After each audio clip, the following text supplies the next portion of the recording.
All 1040 on the WHO Saturday Sports Line. It's 18 minutes past 1 o'clock, and this is WHO Saturday Sports Line. Larry Kotler along with Mike Lee, and on the line we have the former Hawkeye coach. This is of the great team, probably the best team. Well, I know it's the best team that I've ever seen at Iowa, and probably one of the best college teams I've ever seen. The 1970 Iowa Hawkeyes, a team that went undefeated through the Big Ten Conference season. Ralph Miller on the line, and of course he now is the head man at Oregon State. We invite your calls at 282-5111. That's the local number. And if you're calling from around the state of Iowa, our toll-free watch line is 1-800-532-1111. Coach, we have a question for you from someone about the NCAA. Go ahead. You're with Ralph Miller. Yes, I was wondering if there was any chance at all that the NCAA could go to a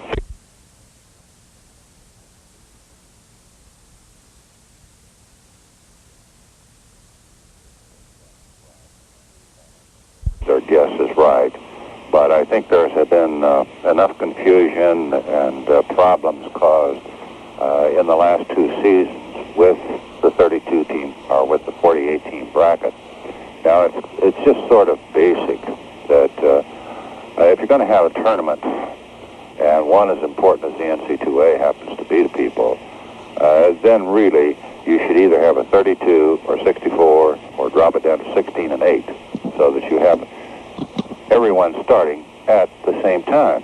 And I think that the NC2A committee is leaning more and more today to the 64-team tournament than they were in the past. Ralph, do you agree that the NCAA should expand its tournament field? I really don't care whether they expand it to 64 or go back to 32. But I would like to see everybody start to play on the same day. Okay, thanks for the call this afternoon. Again, if you'd like to talk to Ralph Miller, 1-800-532-1111, toll-free statewide watch line, 282-5111. Coach, going back to your team that you had at Iowa, the great team. Well, you had another great team following the one that went undefeated through the Big Ten Conference season. It seemed like the only weak link on the team, and I'm not cutting down Dick Jensen at all, but had you had someone like Steve Johnson in the post with that Iowa team, do you think you would have won the NCAA all the way through? Well, it would certainly, I think, have given us more possibilities to do so, because a good offensive postman is important, somebody that you certainly can use with a good passing ball club. And had Dick been able to maneuver and perhaps shoot as well as Johnson could around the basket, it certainly would have made us a much stronger ball club at Iowa. And you had the excellent offense. I mean, there was nobody. That team averaged, 103 points a game? Oh, yes. In the conference, I think that's about right. Coach, we have another call on the line about some former Hawkeye players. Go ahead. You're with Ralph Miller on Saturday Sports Line. Hello, Ralph. Hello. Used to watch a lot of your games. Well, I've been playing a lot of them with other people. Yeah. Hey, I was curious to know Jerry Jones, one of my favorite players on one of your teams. Well, unfortunately, I don't recall now whether it was 2 years ago, I think it was. Jerry was unfortunately killed in an automobile accident situation. He had had a flat tire or a problem on the freeway with his father and was out making repairs and was hit by another automobile and, of course, died, unfortunately. So it was a tough situation because he was a very fine young man, a fine player. Yeah, I'm sorry to hear that. I guess I missed that. I always enjoyed watching him play. He was a very unique player. He wasn't very big, but he certainly did a good job. I did have a question concerning that triple overtime loss that I watched down at Iowa City. Was that against Wisconsin? Yes. And was Wisconsin. And I get mixed up. Was that the year that Freddie Brown was playing, or was that the year Sam Williams was playing? No, that was the year that Sam was playing. That was really none of the people. I don't believe any of the people who were on the 1970 ball club were on the squad when we had that particular loss. It's awful hard to get tickets to the Iowa games now. You have to make a substantial donation. I used to go to all of them, but can't afford the high freight that putting in because of the new fieldhouse.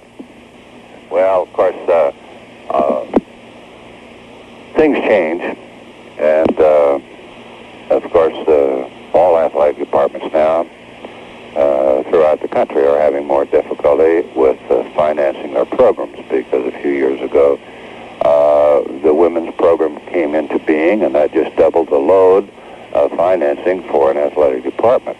And so I think the majority of schools now have had to move to some kind of a maneuver where if you want a good season ticket, you donate a little bit more money. I'm not saying that I agree with the policy, but it's something that really is necessary today. Steve Johnson was drafted by Kansas City, and Johnson is a very interesting person in and of himself. He ran away from home. He lived alone for a while in a rat-infested house because of conflicts he had with his parents. Now, he's married, he has a kid, he has a respectable family life. It looks as if he has a good future in Kansas City. And I've got a two-part question for you, Ralph. What do you think he can do for the team, and how did Steve grow up in your eyes during the years he played for you? Well, of course, as you said, Steve had a strange background in a sense. Now, he comes from a very fine family background. They happen to be Seventh-day Adventists as far as their religious belief is concerned. And Steve was attending in Loma Linda, California, a Seventh-day Advent school system, which ran grades 1 through 12. And unfortunately for Steve, they had no athletic program of any type. And he wanted so badly to be able to play high school basketball that when his parents just did not feel that he should do that he should stay and finish his last year of high school at Loma Linda, he did leave home and became, as they call it, a ward of the court, and went to San Gorgonio High School for 1 year of play. Since that time, there has been a great reconciliation with the family, and so as far as his parents are concerned, the relationship with Steve, his wife, his family now for the last year and a half or two has been very good. So, of course, this is a great thing that it all worked out from this standpoint. The fact that he is, in my opinion, one of the best scoring big men. He's about 6'10", a little over perhaps. In around the basket, there's no one in the country that can shoot as well as he has done. Anytime that you can establish 2 years in a row the individual NC2A percentage shooting for a year, and then cap the 4-year percentage shooting for an entire career, you know you can put the ball in the hole. And, of course, he was helped a lot because he had a fine passing team with him. But I think that at Kansas City, it was a good situation for him, because they have lost some people. They're going to start again from scratch with younger people. I've known Cotton Fitzsimmons since he was a junior college player at Hannibal Grange, Missouri in the early 50s, and he's a fine coach. And, of course, the enthusiasm for sports in Kansas City is very good. The people from the Midwest have the same background, the same culture that they have in the state of Oregon. So it'll make an easy transition for him, and I think that he will do an excellent job for them as a basketball player. Well, I would have to agree with you, Coach. The Kings have Sam Lacy. He's 6 feet 9 inches tall. He's been there for a while. He can't last forever, and in these days of 7'1", 7'2" centers, why it helps to have a guy who has 1 more inch at least and is a little bit younger, too. Well, there's no question about it. Of course, people like Steve really are not unique. Actually, Steve will be the 3rd postman that I have had that has been a first-round NBA draft choice that played only 1 year of high school basketball. Actually, I would have had 4 had I stayed at Iowa, because Kevin Cooner played only 1 year of high school basketball and yet was a top-round draft choice in the NBA. So you don't have to play all your life to become good enough to be an NBA player. Coach, you've had a lot of successful years, not only at Iowa and at Oregon State, but before that at Wichita State. And I'm curious, do you have a particular thrill that you achieved in college coaching that's something that when you look back at, you really have a fond memory of? Well, I have so many of them that I really don't try to say this was the biggest or the most enthusiastic, thrilling situation. Anytime you spend as many years as I have in the profession, you just have so many that were so great. And you don't don't try to pick them out. And certainly the fact that the Iowa team went undefeated in the Big Ten Conference, I think that was the only the third team in the history of the conference at that time that accomplished that particular feat. The fact that we have built programs at Wichita, the people that I've had, I think my biggest kick out of sports in that sense of the word is really not with the win-loss records of the great teams, but come through the thought that, heck, all you are as a basketball coach is a teacher. And you hope that in working with young people that you can leave something with them that lets them go on and accomplish great things and be great members of society after they leave college.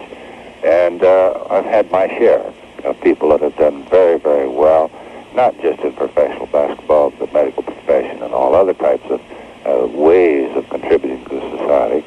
And I think really this is the biggest thrill that you get out of coaching, is what happens to the people after they leave college. And then if they become successful, well, you say, well, hey, maybe I made a contribution here and there. And to me, that probably will always be the greatest thrill of the profession that I happen to be in. If you'd like to talk with Ralph Miller this afternoon on WHO Saturday Sports Line, the local lines, 282-5111. That, of course, here in Des Moines and surrounding suburbs and around the state. The toll-free Watts line, 1-800-532-1111. Back with more after this.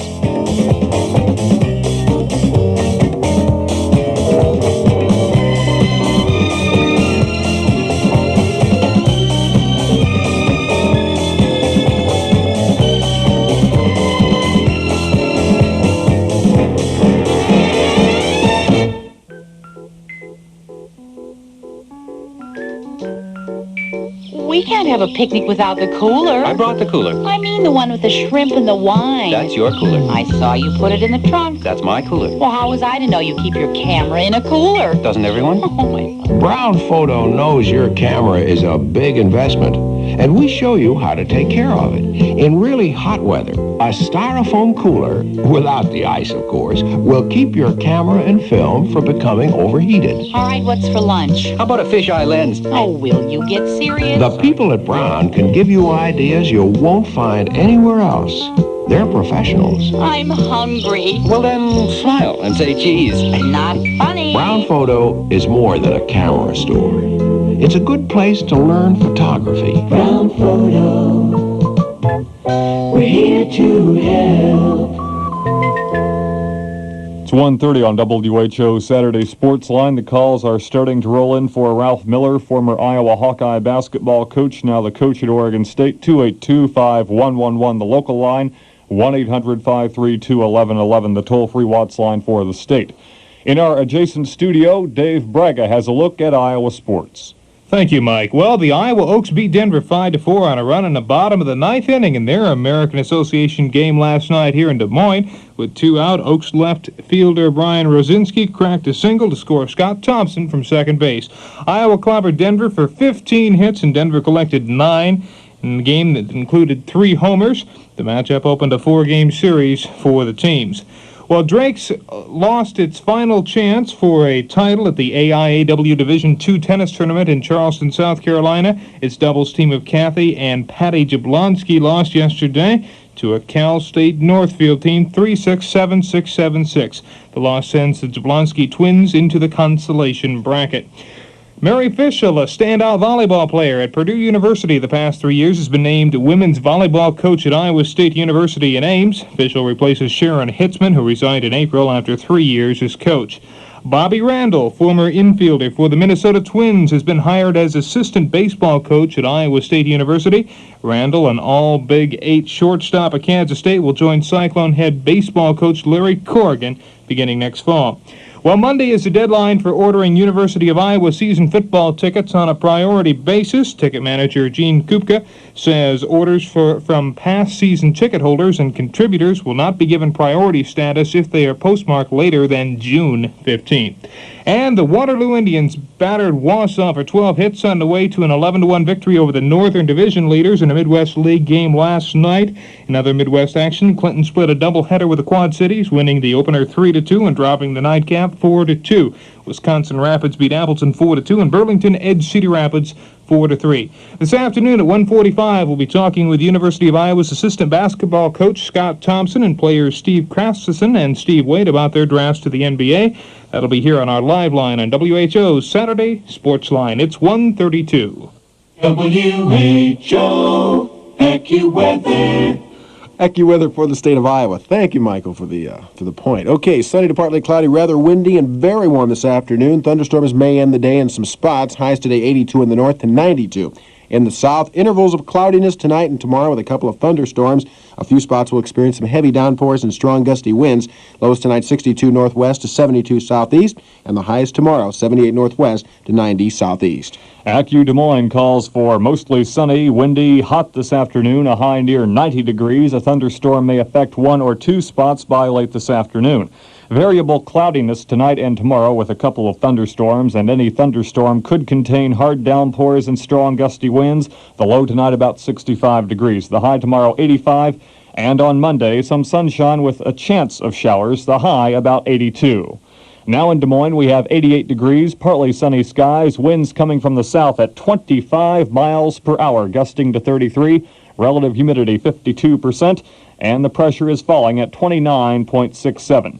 On the line with us, Oregon State basketball coach and former Iowa Hawkeye basketball coach Ralph Miller. The numbers to call 282-5111, and that's our local line. And the toll-free Watts line for the state of Iowa is 1-800-532-1111. And we have someone on the line right now, so why don't you go ahead and talk to Ralph Miller this afternoon. Ralph? Yes, sir. I'd like to have you answer a few questions if you would, and then I'll ask you and then I'll just hang up. I'd like to have you name 3 or 4 of your best basketball players in your career, and then comment on your recruiting at Oregon State this year and how you think the Hawkeyes did in their recruiting this year. Well, you said a mouthful. Got us Hawkeye fans going.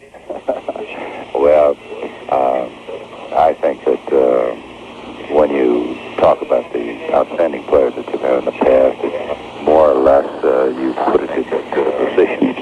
And starting with the big people, post, I would say that Steve Johnson is by far the best offensive postman that I've had in 30 years of coaching. I've had 2 fine men that played the post for me at Wichita that did well in the NBA, and this was Gene Wiley, who spent about 6 or 7 years with the Lakers, and Big Nate Bowman, who was with the New York Knicks. As my big forward, this type of new connotation we have in basketball, I would say Lonnie Shelton, who played for me at Oregon State, is the best that I've had in this classification. It hasn't been too long that we've had the big forward, so he's the only one that would qualify, I think, for that situation. When we come to my small forwards, I think the 2 best that I've had were John Johnson, J.J., of course, at Iowa, and then Dave Stallworth, who played for me at Wichita. My guard situation, probably, I would say that Fred Brown of the 70 Iowa team and Fred Boyd of my Oregon State team were the 2 outstanding guards that I've had. So I think I would stop with that. It doesn't mean that I didn't have a lot of other favorite basketball players as I went through my career. Actually, as far as our recruiting this year was concerned, we thought it went well. We have 2 6'11" people that will throw in at the post situation, and we have a 6'9" and a 6'8" big man or small man. I don't know which one they're going to be. They're both good ball handlers. And we took 1 6'4" guard. So we feel that we have the nucleus for developing another pretty good basketball team. We will have to reorganize because we did lose 5 seniors. 3 of them were starters, and 2 of them, of course, in my top 7 or 8 players. Iowa's recruiting, I'm really not too familiar with all of the people that they've got, but I have had some reports that they did an excellent job and feel good about their recruiting as we do ours. Well, it's one of the best recruiting classes in the nation, right behind Indiana and UCLA. Let's go to one of our toll-free Watts lines. Good afternoon to you. You're on Saturday Sports Line. Okay, I was going to talk about recruiting, but the previous caller said something about that. I was going to ask Coach Miller if he wasn't real proud of the Seattle team a couple of years ago. The fact that John Johnson and Fred Brown, of course, from the Iowa team were on that, and then Lonnie Shelton from Oregon State were really 3 out of their top 5 or 6 players, and I would imagine he was quite proud of them then. Oh, there's no question about that. They were all on their NBA championship team, and they are, all 3 of them, playing very fine basketball. And now the Sonics did draft another one of my players, Mark Radford, who's a 6'4" guard. So if he makes it, there's a possibility that we'll have 4, providing that J.J. recovers from his operation. He damaged his Achilles tendon sometime in the last couple of weeks, and has had an operation on it. But at this point, I haven't heard whether it was successful or just what they're talking about. They do know that it certainly will be probably the 1st of November before he is back in action again next year. Okay, thank you very much for the call this afternoon. 282-5111, the local lines here in Des Moines and surrounding suburbs, 1-800-532-1111, the toll-free statewide watch line. We're talking with the former Iowa. Let's see if I can get it. Former head basketball coach at the University of Iowa, Ralph Miller, who now is the head man at Oregon State. And come right on in and join us this afternoon on Saturday Sports Line. You're with Ralph Miller. Hello, Ralph. Yes, sir. Mystery Voice, Jim Zabel. How you doing? Good. You? Great. They tell me you still do a little work once in a while. Well, hey, I spent a lot of time working on Saturdays, and great to be talking, Lee. How's Jean? Oh, she's fine. Still make that delicious salmon?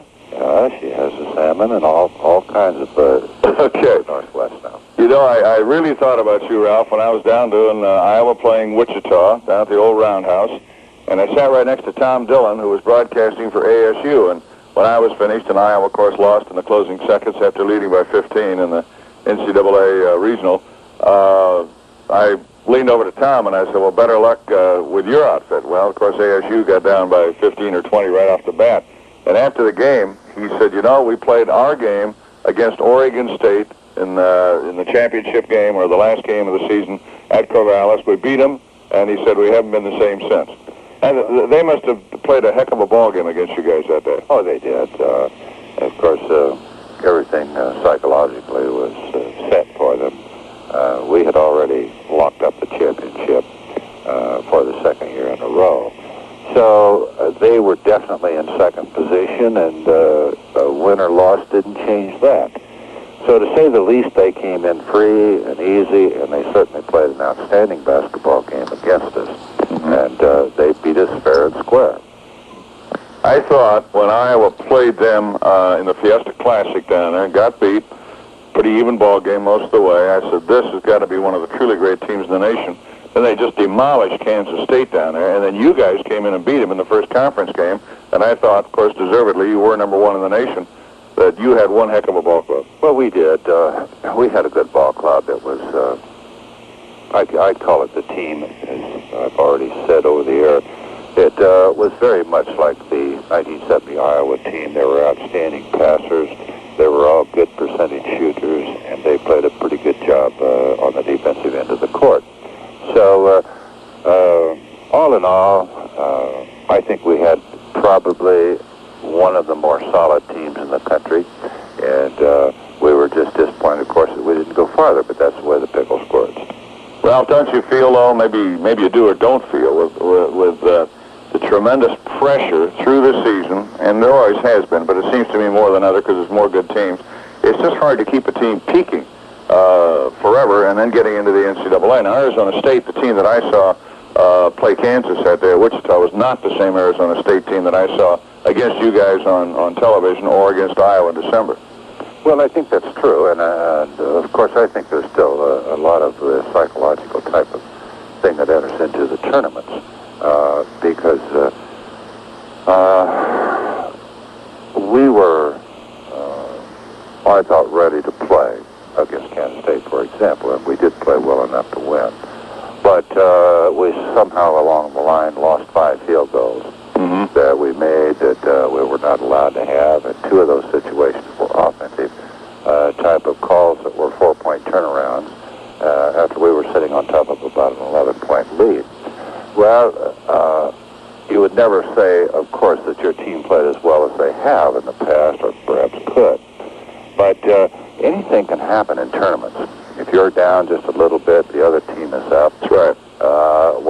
sudden you're in trouble, and that's the major reason that I'm against the 48-team bracket, simply because you have 16 teams sitting there that drew buys. Now, they're supposed to be the best teams, yet the other team has already won victory. They've gotten their feet wet in tournament play. Right. They know they're not supposed to win, so again, they go out and lose. And they play very well. And I think the upsets that have been shown in the past 2 years of this type of tournament format indicates that it's not too good, and I really think there'll be some changes made by next year. Ralph, I want to, before we sign off here, I've got to hark back, and maybe we've already talked about the 3 greatest games, 2 of them positive, 1 negative, that I remember out of your career at Iowa. Would have to be, of course, that 108-107 victory over Purdue, where Rick Mount got 61 points, and you guys came from 9 points down with 4 minutes to go. That's got to stick in your mind through your great career as one of the truly outstanding games, doesn't it? Oh, yes, definitely.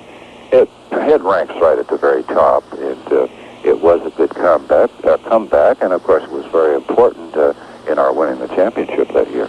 Right, you went 14-0. That's about when we sacked it up, wasn't it? Yeah, right, you did as man. Then you went on to beat Northwestern, had some icing on the cake. Then I think it was 1965, Chicago Stadium. I think it was about 10 below zero outside. And you guys beat UCLA, which was the national champion, and UCLA, under Wooden, went on to win the national championship again. And you beat them by 7 or 8 points. True. And we had played also in the Los Angeles Classic that December. Right. And gotten 3rd place by beating Minnesota. And, of course, then to come back and play UCLA, who had won the Los Angeles Classic and were undefeated, I think, for about 37 straight games. And then, of course, the saddest moment, I imagine one of them, of your life, and certainly of mine, was that game at St. John Arena against Pembroke Burroughs III and Artis Gilmore and Jacksonville. No question about that. I'll always regret that game, no matter how long I coach or live. Okay, Jim, thank you so much for talking with Ralph, and you've had your chance to reminisce with him now. It's 1:45 on WHO Saturday Sports Line. Real quick.